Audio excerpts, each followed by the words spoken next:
Vamos a hablar del periodismo digital.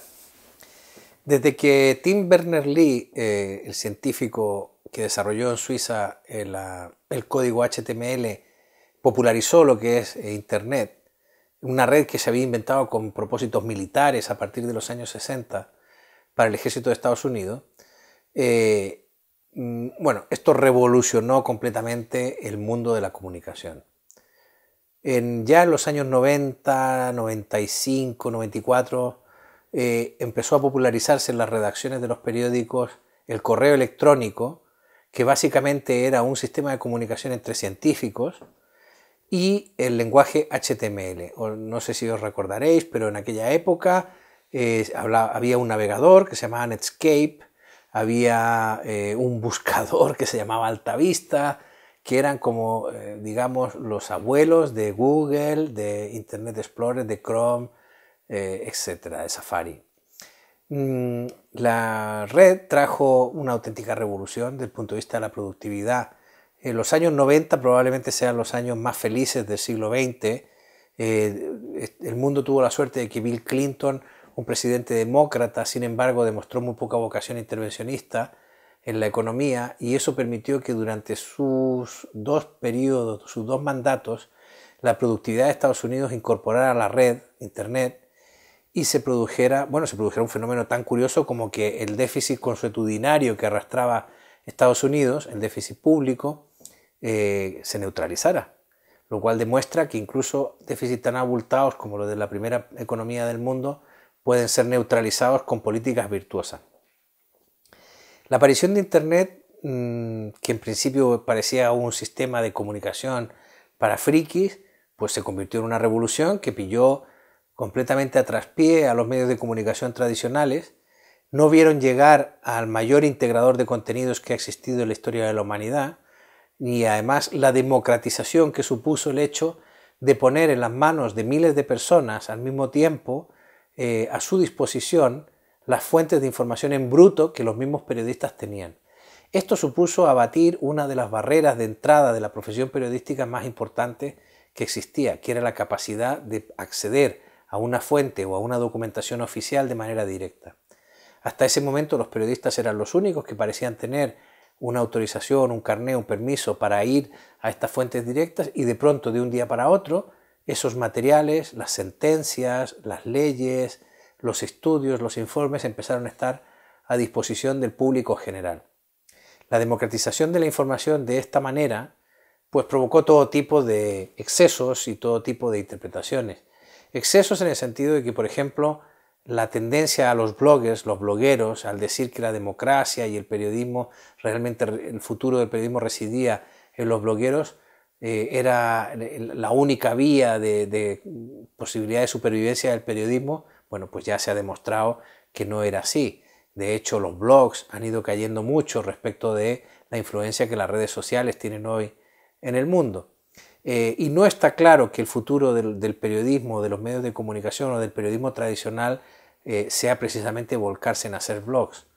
El periodismo digital ha planteado una serie de desafíos de carácter económico. Por una parte, es obvio que la publicidad que antes iba a los medios impresos y que dejaba tasas de retorno tan altas como las que hemos comentado en una parte del curso, donde decíamos que tenían rentabilidades del 30 al 40% en la época del comienzo del periodismo industrial, esas tasas no se van a volver a repetir. Esas tasas cayeron con la aparición de la televisión y de la radio al orden de 14-15%. Esa era aproximadamente la tasa de retorno de un negocio editorial en los años 80. Sin embargo, ha seguido cayendo, fruto de que no solo la publicidad se ha volcado con los medios digitales, sino que la publicidad, coincidiendo con la crisis económica de 2008, ha buscado nuevos destinos. Desgraciadamente parece que esa publicidad a los medios impresos no va a volver. Por lo menos en Estados Unidos no está regresando, pese a la estrategia de los medios. Sin embargo, sí se está yendo a plataformas como Google, que mezclan un buscador, o sea, un archivo bibliográfico, con una agencia de publicidad y con un nivel de segmentación tan grande que permite detectar hasta qué barrio de tu ciudad reúne determinadas características, lo cual permite segmentar el marketing al nivel de poder encontrar una aguja en un pajar, cosa que antes nos parecía imposible. El periodismo digital hoy está condicionado por el desarrollo de instrumentos de este tipo, matemáticos. Hay que leer a Hal Varian, el economista jefe de Google, quien ha dado algunas recetas o conclusiones para el futuro del periodismo. Entre otras cosas, ha puesto de manifiesto que el periodismo nunca hizo dinero con las noticias, sino con la publicidad. Y hay que reflexionar sobre las condicionantes que plantea la web, la red, en relación al manejo de la información. Yo quiero resaltar 3 características que hay que tener presente si queremos pensar un negocio o una manera eficaz de comunicarnos a través del periodismo digital. Hay 3 leyes o 3 características que se han implantado con el periodismo digital que antes no existían. La primera es lo que llamamos la externalidad de red.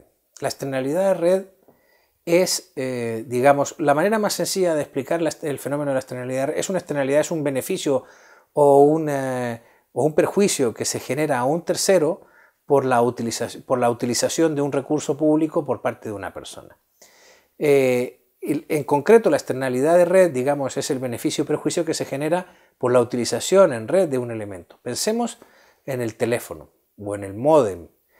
Tener un módem no tiene mucho sentido si tú tienes solo un módem en el mundo. Si hay otro módem en otro sitio de la Tierra, pues ya hay un valor importante porque me puedo comunicar con ese otro módem. Si hay un tercer módem en otro sitio del planeta, pues ya somos 3 que nos podemos comunicar entre sí.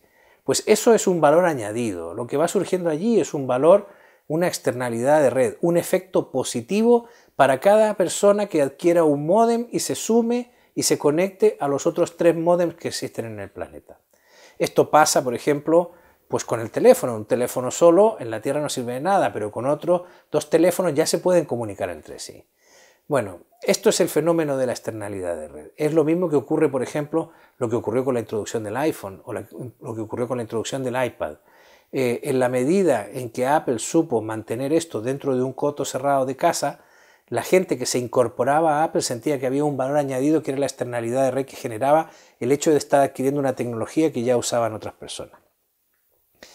Hay una famosa ley, la ley de Metcalfe, que dice que el beneficio de esta externalidad crece de manera proporcional al número de usuarios, pero lo que hay que tener presente es que en el mundo moderno, en el mundo que está en red, las externalidades de red hay que intentar aprovecharlas. Esto significa que hay que ponerse en red. Siempre cito el caso de Chile. Chile es un país que de una manera, sin determinarlo de una manera precondicionada, decidió ponerse en red desde muy pronto. ¿Qué es ponerse en red en el mundo moderno? Abrirse al comercio mundial, abatir los controles aduaneros, quitar los aranceles, abrirse a los pactos comerciales con todo el mundo. El gobierno chileno ha presumido hasta no hace mucho de que es el país que más acuerdos arancelarios de libre comercio tiene con más países del mundo. Esa es una manera de ponerse en red. Y efectivamente un país que puede estar fuera de los circuitos internacionales o fuera de las redes geográficas más privilegiadas puede conseguir convertirse en un país central poniéndose en red. Ese es el espíritu realmente de Internet. Y eso es saber aprovechar las externalidades de red. Pensemos siempre en las externalidades de red cuando tracemos una estrategia de comunicación. Siempre estar en red será mejor que la comunicación unidireccional o que el modelo de ducha que suponían modelos, por ejemplo, como la radio o la televisión, que simplemente buscan regar por encima de un amplio auditorio sin esperar la interacción con ellos.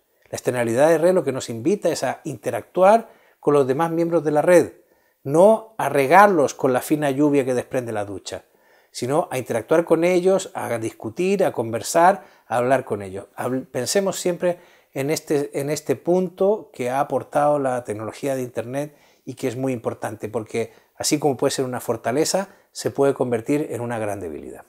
Un segundo punto que nos ha traído el periodismo, el desarrollo digital, la economía digital, son los costes de transacción. Los costes de transacción que fueron detectados en los años 30 por un economista llamado Ronald Coase son los costes que al final la creación de una empresa permite resolver estos costes de una manera más eficaz que lo podría hacer un individuo solo aislado. Claro, el problema es que la aparición de la red ha hecho que algunos de estos costes de transacción desaparezcan. Por ejemplo, esto se ve clarísimamente con el caso de la empresa Kodak. Kodak era una empresa que producía películas para cámaras fotográficas y que basaba su rentabilidad en tener un despliegue completo desde la extracción de la plata mineral que iba en las películas en las minas de plata hasta las tiendas donde se vendían los carretes de películas a los turistas. La empresa intentaba rentabilizar cada uno de los segmentos, desde la extracción de la plata, la creación de las películas, la comercialización de las películas, el revelado de las fotografías, incluso siendo dueñas del local de revelado de las fotografías, lo cual suponía entrar en negocio inmobiliario. En los años 70 Kodak tuvo acceso a investigaciones que hacía la propia compañía que le permitieron detectar que el futuro de la fotografía era digital. Sin embargo, prefirió desprenderse de esas patentes de una manera suicida. Claro, hoy nos parece suicida, entonces no estaba tan claro. De una manera suicida, vendió sus patentes de fotografía digital sin percatarse que el futuro era digital. Kodak cerró hace unos meses, porque ya no tiene vuelta de hoja, no tiene arreglo, digamos, la cantidad de errores que se cometieron en esa compañía. El abatimiento de los costes de transacción en el tema de la fotografía digital es lo que provocó que una estructura compleja, que era Kodak, desapareciera en un pispás. O sea, una estructura compleja que había sobrevivido durante décadas desapareció pues en una década ante la desaparición de esos costes de transacción. ¿Por qué? Porque su negocio se fundaba precisamente en el control de las barreras que suponían esos costes de transacción para otros competidores. Al desaparecer el mineral de plata y dejar de ser un elemento valioso, un coste de transacción que resolvía a esta empresa, porque ya es inútil tener plata en la fotografía digital, pues esto condujo inevitablemente a que desapareciera uno de los motivos por los cuales existía esta compañía. Los costes de transacción son un elemento que hay que tener claro, porque si tú preguntas intuitivamente a cualquier persona ¿dónde fundarías hoy un periódico?, no te van a decir que a lo mejor lo van a imprimir, o sí, pero evidentemente intentarán crearlo donde menores costes de transacción tengan, y probablemente hoy no me equivocaría si dijera que están en la red. Quizás mañana, cambiando las circunstancias del mercado, puede ser que volver a imprimir un periódico sea otra vez rentable, pero en este momento el abatimiento de los costes de transacción por la economía digital te indica claramente que donde más barato es generar un medio de comunicación es en la red. Y por último, me voy a referir a un tercer elemento de la economía digital que hay que tener presente, que es la larga cola. La larga cola es un concepto económico de la economía digital de long tail, también conocido, que fue acuñado en el año 2004 por un periodista de la revista The Wire que se llama Chris Anderson. Chris Anderson, que era editor de Wired, descubrió la larga cola. Para explicar de qué se trata, voy a señalar que la larga cola o las colas de Pareto es una forma de distribución estadística de resultados. Durante el siglo XX, los negocios que se han creado se han basado también en una distribución estadística de Pareto, que era un gran matemático y estadístico, padre de la estadística, a quien deberíamos prestar más atención. El óptimo de Pareto a lo mejor le suena a mucha gente, a muchos de los alumnos. Pareto descubrió pues, que al 80% de los clientes de un determinado tipo de comercio le satisfacía especialmente el 20% de los productos que se ofertaban. Esta proporción 80-20 ha sido la clave del comercio minorista del retail durante el siglo XX. La clave para un buen negocio de retail era identificar ese 20% de productos que el 80% de los demandantes buscaban, el 80% de los clientes buscaban. En eso se ha basado el comercio en el siglo XX, en intentar identificar qué es lo que le gusta a la mayor cantidad de gente. Eso te llevaba a escarbar en más o menos un 20% de los productos que se generan en el mundo para satisfacer a un 80% de la población. La larga cola, que es lo que menciona Anderson, cambió completamente esto. ¿Por qué? Porque el abatimiento de los costes de transacción que hemos mencionado antes, las externalidades de red que hemos mencionado antes, generan un entorno económico que permite que la larga cola, que es una gran cola que se forma gráfica, que se forma con una enorme concentración de impactos en la primera parte de la cola, y luego una abrupta caída y una cola muy baja que se prolonga casi hasta el infinito, el abatimiento de los costes de transacción y la externalidad R permite que los negocios que antes satisfacían la parte baja de la cola también sean tan rentables como los que están orientados a satisfacer a la parte alta de la cola, que antes era el 80% que todo el mundo buscaba, con el 20% de sus productos. Hoy es posible generar negocios rentables en la parte baja de la cola, donde a lo mejor está el 5, el 3, el 2, el 1% de las preferencias, sin tener que apuntar al 80% que está buscando ese 20% de productos. O sea, se ha generado un mercado para que ese 80% de productos que hay en la Tierra, fruto de la creatividad de las personas, también tenga un mercado. Antes posiblemente era muy difícil encontrar un producto que satisfaciera a una persona que, por ejemplo, le gusta escuchar música por la mañana y escribir versos en decasílabos, y luego por la tarde le gusta salir vestida de rojo a la calle. Bueno, eso en una tienda de supermercado o en una tienda de ropa antigua era muy difícil de satisfacer. Hoy, en una tienda electrónica, no es difícil de satisfacer. Simplemente necesitas saber dónde está esa persona, dónde tiene que pasar el repartidor a recoger el producto y a dónde lo tiene que llevar. La tecnología ha solucionado un problema que hace que el match, el encuentro entre el demandante y el productor sea mucho más fácil. Esto lo que permite es que antes un escritor, que podía ser un escritor minoritario, que le gustara solo al 2% de la población y que antes no podía vivir, hoy pueda vivir de su trabajo. Y esto significa una inyección de libertad para la creatividad humana cuyo impacto en la productividad actual aún no hemos sido capaces de medir. Estas tres leyes, las externalidades de red, la bajada de los costes de transacción y la larga cola, son tres de las leyes que gobiernan la economía digital, que gobiernan el periodismo digital y que tenemos que tener presentes cada vez que nos planteemos el mundo del periodismo digital. Misión: publicar. Hay 4 formas en las que nos podemos relacionar con un medio de comunicación. Y no hay muchas más, digamos. Podemos ser o profesionales que trabajamos en ese medio de comunicación, o sea, periodistas, que formamos parte del staff o del equipo de ese medio de comunicación, sea un periódico, un diario, una radio, un proyecto digital, una web.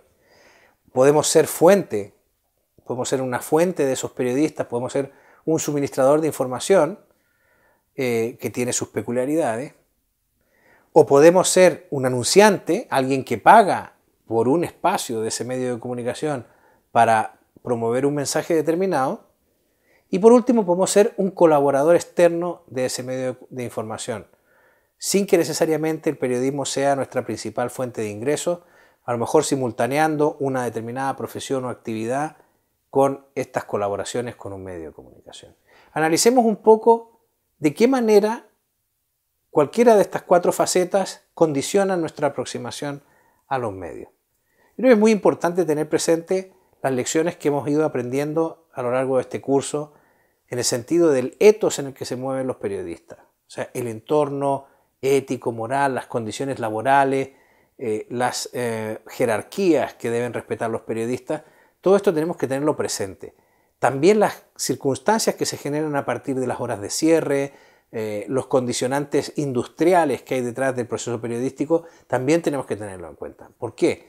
Pues porque ya lo decíamos antes, si llegamos con una noticia poco importante o con una columna o una aportación o una colaboración que nos interesa muchísimo a nosotros, pero que probablemente no tenga el mismo interés para los periodistas al filo de la hora de cierre, lo más probable es que ese material no vea la luz en ese medio de comunicación tan rápido como nos gustaría a nosotros.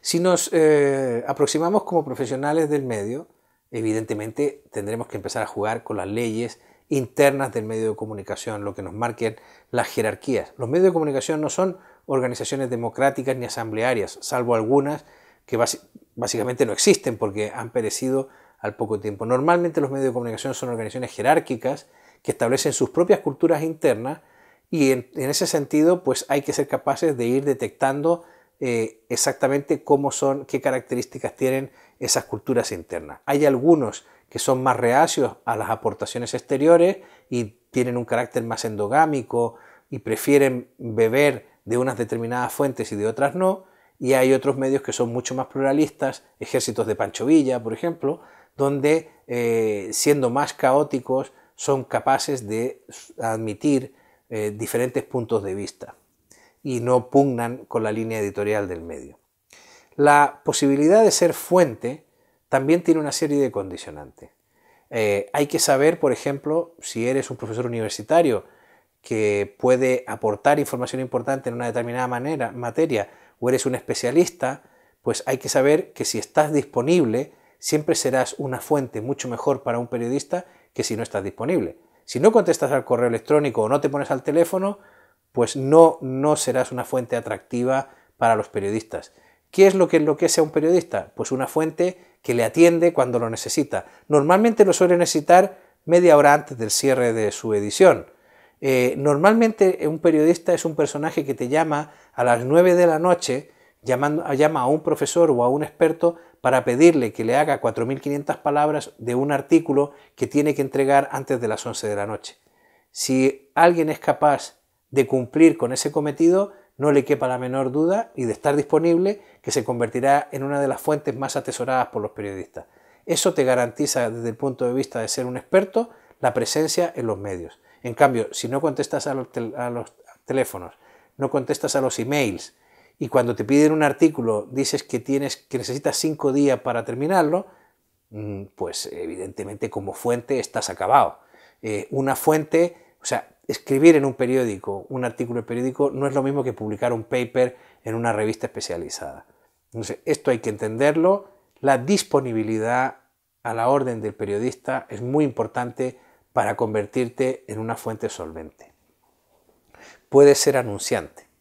Puedes ser anunciante y conviene que en ese momento tengas presente cuál es el medio que más impacto va a tener para tu mensaje. Si tu mensaje conviene para un medio escrito, para un medio en internet, para una televisión o para una radio. Pero si eres anunciante, realmente la situación se relativiza mucho porque el dinero abre todas las puertas. Y en ese sentido, pues un anunciante puede buscar, salvo que haya condicionantes editoriales y el anuncio sea de especial mal gusto, pues casi no plantea ningún problema. El anunciante tiene un acceso privilegiado, garantizado a las páginas a los espacios de los medios de comunicación. Por último está la opción de convertirse en colaborador, que quizás sea la más atractiva para quien no pueda ser profesional. Convertirse en colaborador se parece mucho a convertirse en fuente de un periodista.